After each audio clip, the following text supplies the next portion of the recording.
자, 이거 우리가 도형 문제라고 부르기로 했어? 사코 법칙 문제라고 부르기로 했어? 사인 코사인 법칙 문제라는 거예요. 자, 그리고 이건 딸랑 하나의 학습 목표이기 때문에 이 안에서 출제할 수밖에 없어.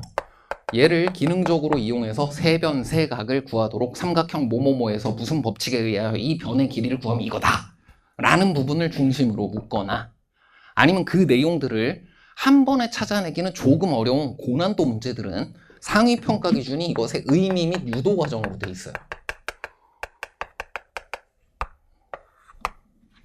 그래서 이걸 어차피 시험장에서 하나의 학습 목표를 위해 한 문제가 나오는 거야. 어려운 문제라고 한다면 이쪽으로 가서 얘네 역할이 많아질수록 어려운 문제인 거예요. 거기서 이상한 거 물어보면 그게 이상한 거라고. 그래서 아직 만약에 이 사인 코사인 법칙 도형 문제가 아직은 좀 내가 자신이 없어 라고 한다면 내가 한마디만 해줄게. 전년도나 이전에 여러분 선배들 예를 들어보면 이 이야기를 한 친구는 수능 시험장 가서 다 맞고 왔어. 선생님 진짜 유도 과정이 짱이네요 라는 말을 스스로 한 번이라도 해본 사람은 그럼 시험장 가서도 그 확신 안에서 딱 그걸 물어본 거 안에서 다 맞고 온다고. 내가 아직 여기까지 안 가봤잖아. 이게 그러면 사실은 유도 과정이라는 걸 반복함으로써 거기서 뭐가 내가 얻어졌고 어디에 이용했는지를 그걸 생각을 하고 스스로 체감하는 데까지 시간이 좀 걸리기는 해요. 근데 그게 아직 안 됐다라고 한다면 반복하라는 거야. 반복하라는 거야. 이게 이 의미와 유도 과정을 제대로 했을 시에는 중등 도형 전체를 다 커버하고도 남습니다. 중등 수학이 고등할까? 고등 수학이 고등할까? 말 자체가 그치 고등 수학이 고등하겠지. 그래서 이거는 각과 변을 모두 구해낼 수 있을 뿐만 아니라 이 과정 안에 있는 아이디어 모두 여러분의 것으로 다 할 수 있다. 내가 도형을 되게 좋아하는 사람이야. 원래 중등 도형 다 공부하라고 하고 싶어. 엄청 좋아해. 서울과고잖아. 안 좋아하겠니? 근데 쓸데가 없어. 이거 하면 돼. 자, 그럼 이제 문제로 바로 들어가 볼게요. 문제 자체가 사실 문제의 그치 둔각범위 사인 법칙 유도 과정 자체가 문제의 핵심 발상이네. 그리고 평가원의 시험, 수능 시험에도 엄청 여러 번 나왔던 내용입니다. 자, 사인 법칙 유도 과정을 간단히 한번 볼게요. 자, 서머리야, 서머리. 그 생각 없어. A야. 자, 사인 법칙의 의미는 뭐니? 이 변의 길이가 뭐랑 이 원주각의 사인 값이랑 비례한다라는 거를 밝히는 거지. 그래서 결과적으로 의미가 얘는 피타고라스 같이 생긴 게 아니고 변 길이의 비율을 얻게 되는 거잖아요. 자, 그래서 원주각의 성질이 이용돼 원주각의 성질을 이용해서 지름을 지나가도록 해서 90도를 만들어줘. 그럼 얘도 A랑 같은 각이겠지? 이게 2R이겠지? 그래서 2R sin A가 된다. 라고 구하는 것이 사인 법칙 유도 과정의 서머리야. 의미이기도 하고요. 자, 근데 둔각 범위일 때는 문제가 좀 돼. 하나를 더 그려봤어. 자, 이제 원을 저만큼 잘라 놓으면 이제 이게 보일 거라고. 시험에 나올 이 그림이 보일 거라고. 원을 이렇게 잘랐을 때 이 현이라 그러지. 이 현은 홀을 몇 개 가지고 있어요? 2개를 가지고 있지. 그래서 긴 쪽으로 이렇게 잡으면 원주각이 뭐가 나와? 예각이 나와. 짧은 쪽으로 이렇게 잡으면 원주각이 뭐가 나와? 둔각이 나와. 근데 이제 이 둔각을 가지고 똑같이 사인 법칙을 적용할 수 있는지를 이 똑같은 기본 원리대로 해보려고 하면 문제가 생기는 거야. 왜? 얘를 원주각의 성질대로 왔다 갔다 해봐도 지름을 못 지나가요. 그치? 그래서 이 과정 안에 있는 발상들은 다 중요한 것이다. 어디에 있냐? 여러분 교과서에 다 있고 11호, 팔로워, 기무적, 엔제, 그리고 모의고사 모든 곳에서 해설을 난 다 이걸로 하고 있잖아. 얘랑 얘가 합이 파이가 된다. 이걸 이용해서 이 각을 가지고 옮기게 되면 비로소 지름을 지나가게 되지. 여기까지 돼요? 코사인 법칙은 그냥 기능적으로 생각해 보면은 피타고라스 정리의 일반화랑도 같아가지고 두 변과 끼인 각을 알고 있으면 반대 변의 길이의 제곱을 마치 피타고라스에서 요거 제곱 더하면 얘 되는 것처럼 구할 수 있는 게 코사인 법칙이잖아. 근데 이상하게도 평가원 수능 시험에서는 두 변과 끼인 각을 주지 않고 지금처럼 코사인 법칙을 쓰려고 하는데 자꾸 옆변이 들어가. 두 변과 끼인 각을 주지 않고 그럼 반대변이 아주 쉽게 구해질 텐데 옆에 변을 모르는 상태에서 코사인 법칙을 쓰게 되면 계산이 복잡하잖아요. 2차 방정식에 의해서 어떨 때는 지금 베타를 이용하냐 세타를 이용하냐에 따라 어떨 땐 양수 하나 음수 하나 구해지기도 하면 뭐 그럼 땡큐 양수를 고르면 돼. 근데 어떨 땐 양수가 2개 구해져. 그럼 그림을 그려봐야 돼. 자, 이런 상황을 만드는 건 수치 조정을 못해서가 아니고요. 계산을 많이 시키는 게 최근에 뭔가의 기조 요소가 아니고요. 이건 코사인 법칙, 사인 법칙에 대해서 유도 과정을 공부한 사람에게 메리트를 주는 문제가 있어야 될 거 아니야. 그래서 필요에 따라 나오는 거예요. 그래서 코사인 법칙에서 옆변 때문에 계산이 많게 느껴지거나 또는 둔각 이 두 개의 상황이 있으면 얘는 뭘 떠올리도록 한다? 유도 과정을 떠올리도록 한다. 그리고 이건 최근 몇 년간의 평가원 수능 시험에서 수없이 반복되던 내용이다.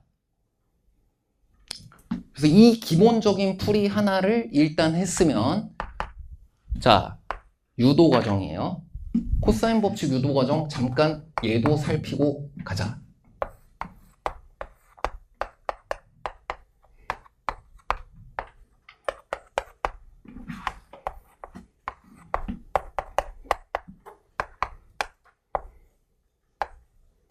다 하지 않을 거야. 내가 얘의 제곱을 구하고 싶으면 어떻게 하면 돼? 얘를 빗변으로 갖는 직각삼각형을 만들면 되지. 어떻게 만들어? 수선 내려서 만들어. 어떻게 만들어? 수선 내려서 만들어. 근데 만들어질 때 이 부분에서는 얘를 없애야 되고요. 이 부분에서는 얘를 더해야 됩니다. 맞지? 한쪽만 얘기해보면 여기는 B 코사인 A, 여기는 B 사인 A. 그래서 A 제곱은 구할 수 있다. B 사인 A의 제곱 더하기 C 마이너스 B 코사인 A의 제곱이다. 수선 내려서 직각삼각형 2개 찾고 삼각비와 피타고라스 정리를 이용하였습니다. 까지 했고요. 절로 가볼게요. 여기서 맨 처음에 사인 법칙 한 번만 써주면 얻어진 것이 내가 5야. 여기까지야. 얘의 사인 값을 안 주고 코사인 값을 준 이유는 얘가 무슨 각임을 얘기해 주려고? 얘각. 얘가 무슨 각? 둔각. 얘각, 둔각에 대해서 사인 법칙을 유도할 때에는 이 두 대각이 사인 값이 같음을 이용하는 거야. 근데 코사인 법칙 유도 과정은 뭐라고? 이 두 각이 코사인 값은 부호가 반대임을 이용하는 것이기도 하고요. 직각삼각형을 만들 때 직각삼각형을 이런 예각에서는 어떻게 하고? 잘라내고 이런 둔각에서는 어떻게 하고? 추가해주고. 오케이. 자, 그러면 지금과 같이 코사인 법칙을 내가 쓰고 싶은데 뭐만 없어? 두 변과 끼인 각만 없지. 환장하겠는 거야. 나 얘를 제곱으로 빨리 구하고 싶은데 얘만 없어. 사람 약 올리는 것도 아니고. 이 상황을 만났을 때 제발 이걸 했으면 좋겠다. 유도 과정 떠올려. 얘만 없잖아. 얘만. 나 얘로 코사인 법칙 쓰고 싶은데. 그럼 뭘 내려야 돼요? 수선을 내려야 돼요. 어디에 내리는지는 이것만 기억하면 돼. 아는 각 2개.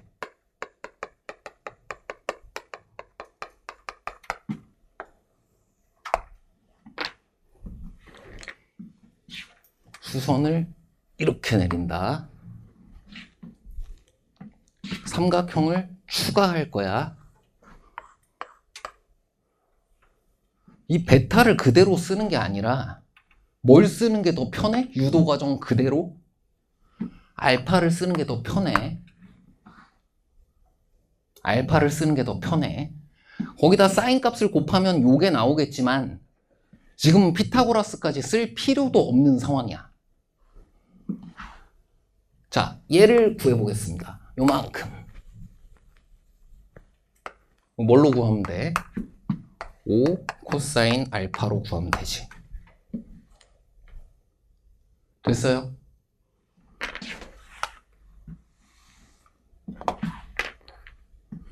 얘를 구해보겠습니다. 얘는 뭘로 구하면 돼? 6 코사인 세타로 구하면 되지. 돼요? 자, 그럼 저 5 코사인 알파의 값은 구해주면 코사인 알파 15분의 1이었기 때문에 3분의 1 나오지? 6 코사인 세타의 값은 코사인 세타가 9분의 5였기 때문에 얼마 나와요?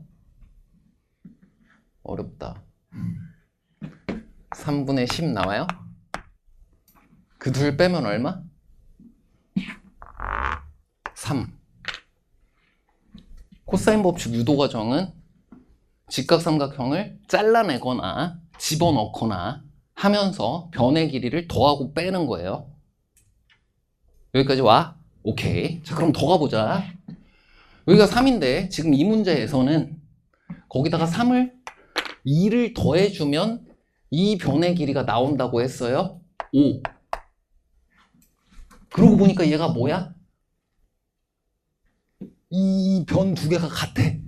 이 도형의 이름은? 등변 사다리꼴이라고 말을 하고 싶은데 이게 평행한지 아닌지 지금 좀 그래서 말을 못한 거잖아. 자, 그래서 고등수학이 더 고등하다고. 지금 삼각형이 2개가 있지만 이 2개의 삼각형이 외접원이 같아. 반지름이. 그러면 얘의 원주각과 얘의 원주각은 같겠지. 여기만 세타인 게 아니라 여기도 세타겠지. 억각. 오, 그럼 평행이 되겠네? 오, 얘 이름 이제 말할 수 있다. 등변사다리꼴. 에이, 뭐 그러지 않아도 돼요. 지금 방금 내가 한 얘기 있지. 이건 수능 시험에서 나왔던 거야, 최근에. 하나의 원에서 아니 왜 이렇게 생긴 거 있었잖아요. 요 2개 각이 같아. 그럼 현이 같아. 현이 같아. 각이 같아. 왜? 외접원의 반지름이 같으니까. 됐지? 그럼 여기가 또 세타니까 이쪽에서도 같은 것을 해보게 됩니다. 수선을 위로 내렸어요. 여기가 알파예요. 그럼 5 코사인 알파. 5 코사인 알파 얼마? 아까 구했잖아. 3분의 1. 5 코사인.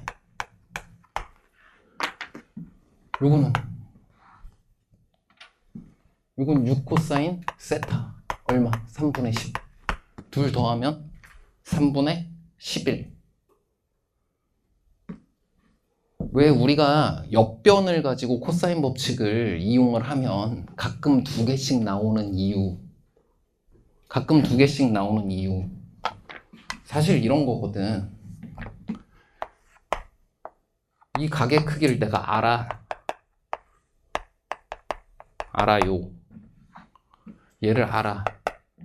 그리고 내가 얘까지 알면 이게 결정이 나지. 그럼 우리가 뭐라고 부르? SAS라고 부르지. 근데 그게 아니라 얘는 아는데 이 변의 길이를 알 뿐이야. 얘 알고 이 변의 길이 A 알고 이 변의 길이 B 알고 그 상태로 여기 C를 구하라고 하면 사실은 이렇게 두 개가 나올 수 있다.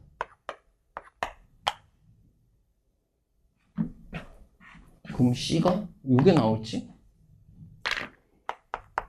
요게 나올지? 모르겠는 상황이 오는 거지. 그래서 코사인 법칙에서 옆변을 구하라고 할 때는 지금처럼 유도 과정을 함께 이용하라는 것이 의미다. 여기까지 확인하시면 되겠습니다.